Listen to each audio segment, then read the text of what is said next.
Le club perd l'un de ses éléments clés en ce début de saison. L'Espagnol, arrivé libre cet été en provenance du Real Madrid, manquera son premier classique, tout comme les deux premières rencontres de la Ligue des Champions contre Dortmund et Newcastle.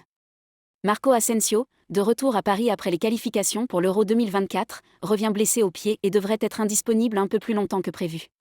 L'infirmerie du Paris Saint-Germain va accueillir un nouveau joueur. La trêve internationale de l'attaquant parisien ne s'est pas déroulée comme prévu. Alors que l'Espagne a remporté haut la main ses matchs contre Chypre et la Géorgie, Luis de la Fuente a dû se passer de Marco Asensio. Touché au pied, la star ibérique a cédé sa place à Alvaro Morato durant la victoire face à la Géorgie. Et si le plus grand pays de la péninsule ibérique doit affronter dans un mois l'Écosse et la Norvège, le sélectionneur a laissé planer le doute sur le cas Asensio. Marco Asensio pourrait être à l'infirmerie plus d'un mois. Aucune information n'a encore été révélée jusqu'à présent. Selon AS, Luis de la Fuente a expliqué qu'il ne pourrait pas compter sur la présence de son joueur, car sa convalescence devrait durer plus d'un mois. Une triste nouvelle pour les Parisiens, à seulement 2 jours de la première affiche de la Ligue 1 entre le PSG et l'OGC Nice, pour le compte de la 5e journée. Ronaldo a fait une grosse annonce sur compte Instagram à propos de son baptême. La foi chrétienne a toujours été une partie fondamentale de ma vie depuis mon enfance. Je me sens vraiment régénéré en tant qu'enfant de Dieu, d'une nouvelle manière, plus consciente, plus profonde.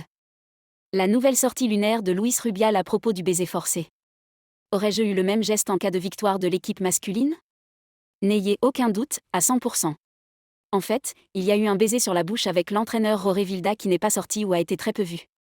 Quand j'étais joueur, il y a eu de nombreux moments, que ce soit lors d'un maintien décroché, d'une montée ou d'une victoire, durant lesquels il y avait toutes sortes de bisous. Paul Pogba a reconnu auprès de la Juventus Turin avoir pris de la testostérone. La vieille dame étant donc en position de force et peut désormais résilier son contrat, l'aventure touche à sa fin pour la pioche à Turin. Absent près d'un mois après avoir été opéré du dos, Pep Guardiola a retrouvé son groupe cette semaine. Il fera son retour sur le banc de Manchester City ce week-end contre West Ham. Si vous appréciez les vidéos que je partage et que vous souhaitez continuer à suivre mon parcours, je vous invite chaleureusement à vous abonner à ma chaîne.